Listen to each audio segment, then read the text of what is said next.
America और Cuba के संबंधों में सचमुच अप्रत्याशित मोड़ है। अमेरिका के राष्ट्रपति डोनाल्ड ट्रंप ने इस बार क्यूबा के खिलाफ एक नई सैन्य कार्रवाई की संभावना का संकेत दिया है।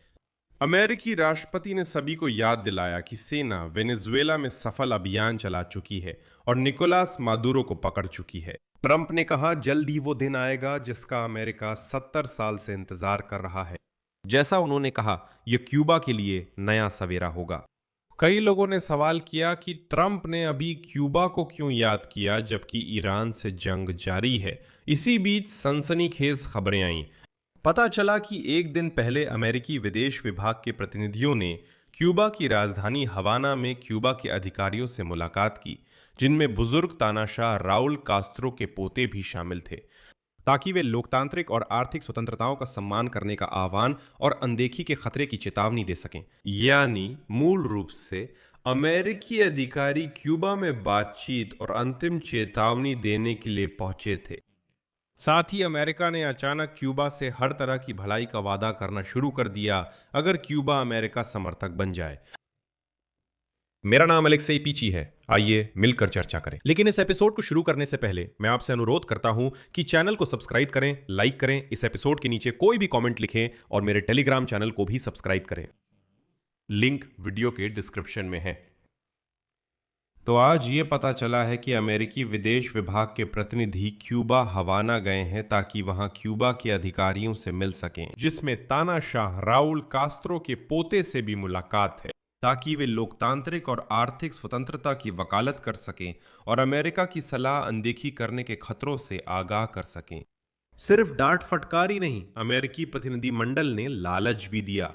उदाहरण के लिए स्टारलिंक सैटेलाइट कनेक्शन के जरिए इंटरनेट कनेक्टिविटी बहाल करने में मदद की पेशकश की गई।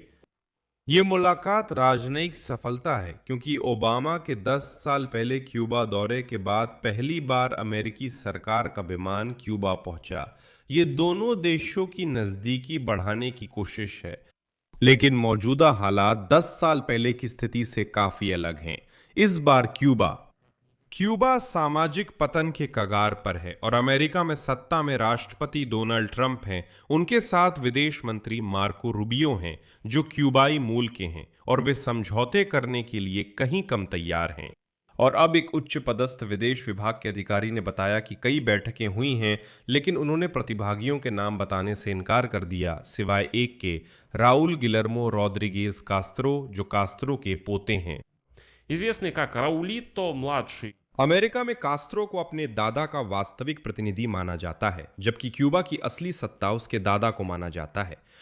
और अब बातचीत के नतीजों के अनुसार, जैसा कि एक्सियोस लिखता है, अमेरिकी अधिकारियों ने कास्त्रो शासन को यह समझाया कि उद्धरण क्यूबा की अर्थव्यवस्था पूरी तरह गिरावट में है और द्वीप की शासक एलिट के पास थोड़ा सा समय है कि वे अमेरिका के समर्थन से मुख्य सुधार लागू कर लें, इससे पहले कि हालात अपूरणीय रूप से बिगड़ जाएं। तब कहा गया, कोई मदद नहीं कर पाएगा। लेकिन स्टारलिंक तक पहुंच की पेशकश और क्यूबा की आर्थिक और सरकारी व्यवस्था में सुधार की आवश्यकता पर चर्चा के अलावा अमेरिकी विदेश विभाग के प्रतिनिधियों ने क्यूबा से प्रतिबंध हटाने में सहायता करने की अमेरिका की पुरानी नीति की भी पुष्टि की। और ये एक दिलचस्प बात है। यह मानना गलत है कि अमेरिका ने क्यूबा के पुराने गुनाहों को भुला दिया है। अमेरिका क्यूबा से प्रतिबंध हटाने को तैयार है, लेकिन तभी जब क्यूबा अमेरिका के नागरिकों और कंपनियों को मुआवजा देगा जिनकी संपत्ति और संपत्तियां 1959 की क्रांति के बाद द्वीप पर जब्त कर ली गई थीं। राजनीतिक कैदियों की रिहाई भी एक अनिवार्य शर्त है और सबसे जरूरी है क्यूबा की जनता को अधिक राजनीतिक स्वतंत्रता देना, जिसमें अंततः स्वतंत्र और निष्पक्ष चुनाव शामिल है। लेकिन मेरी राय में अमेरिका के लिए क्यूबा की मुख्य समस्या यह है कि क्यूबा चीन और जंगली रूसियों के साथ काम करता है। जैसा कि सूत्र ने बताया, अमेरिकी अधिकारियों ने इस बात को लेकर चिंता जताई है कि विदेशी खुफिया, सैन्य और आतंकवादी समूह क्यूबा सरकार की अनुमति से काम कर रहे हैं, अमेरिका की सीमा से महज 100 मील से भी कम दूरी पर। आखिरकार क्यूबा के अधिकारियों को सीधे धमकी दिए बिना अमेरिका ने यह भी साफ कर दिया कि ट्रंप सरकार की वेस्ट से 90 मील दक्षिण में स्थित इस द्वीप पर किसी भी तबाही को बर्दाश्त नहीं करेगी। व्हाइट हाउस के एक अधिकारी के हवाले से राष्ट्रपति ट्रंप पूरी कोशिश करेंगे कि कूटनीतिक समाधान निकले, लेकिन अगर क्यूबा के नेता ऐसा नहीं करना चाहें या वे कुछ करने में असमर्थ हों, तो भी वे इस द्वीप को राष्ट्रीय सुरक्षा के लिए गंभीर खतरा बनने नहीं देंगे। अब अपनी बात को मजबूत करने के लिए डोनाल्ड ट्रंप ने खुद सवाल उठाए और इशारा किया कि इस बार क्यूबा में नई सैन्य कार्रवाई हो सकती है। अमेरिकी राष्ट्रपति ने याद दिलाया कि अमेरिकी सेना पहले ही वेनेजुएला में सफल अभियान चला चुकी है और वहां निकोलस मादुरो को पकड़ लिया था, और बाद में ट्रंप ने कहा कि जल्द ही वो दिन आएगा जिसका अमेरिकियों को 70 साल से इंतजार था। यह उद्धरण है, क्यूबा के लिए एक नया सवेरा है, शब्दशः। बहुत जल्द ट्रंप की महान शक्ति 70 साल से प्रतीक्षित दिन लाएगी, जिसे क्यूबा के लिए नया सवेरा कहा जाता है। हम क्यूबा की मदद करेंगे। हमारे पास बहुत सारे शानदार क्यूबाई अमेरिकन हैं। मियामी में कई क्यूबाई लोग रहते हैं जिन्हें बेरहमी से सताया गया और उनके परिवार के लोगों को मार दिया गया और उन पर अत्याचार भी हुए। डोनाल्ड ट्रंप का आत्मविश्वास आने वाले दिनों में ही परखा जाएगा। जैसा कि आप जानते हैं, उन्होंने पहले ही एक रूसी तेल टैंकर को क्यूबा जाने दिया, जबकि उन्होंने पूरी तरह से नाकेबंदी की धमकी दी थी। बाद में कहा कि उन्हें कोई आपत्ति नहीं है, और आज ये पता चला है कि यूनिवर्सल टैंकर, जो अमेरिका की पाबंदियों के तहत है, इस समय अटलांटिक महासागर के रास्ते क्यूबा की ओर रूसी माल लेकर जा रहा है। जहाज रूसी बंदरगाह विस्टिना से निकला और 6 अप्रैल को सोब्रेजितेल्नी सैन्य कॉर्वेट की सुरक्षा में बाल्टिक सागर से बाहर गया। अफसोस है, रूसी लोग नहीं कह सकते कि वे कॉर्वेट जैसे हैं। ये एक मजाक था। अब आगे अटलांटिक तक उसे एस्कॉर्ट करने की जिम्मेदारी काला सागर बेड़े के फ्रिगेट एडमिरल ग्रिगोरोविच ने संभाला।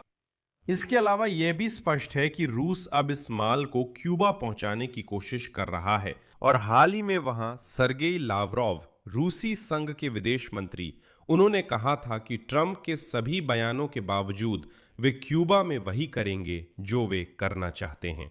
रूस सैन्य संरक्षण के साथ प्रतिबंधित टैंकर क्यूबा भेजकर डोनाल्ड ट्रंप को चुनौती दे रहा है। देखते हैं क्या वो कुछ करता है या नहीं।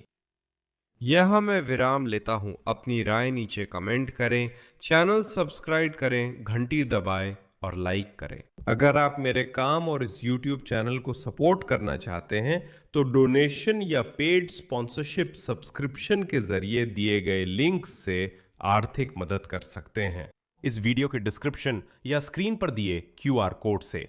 यही था, ध्यान रखें। अलविदा।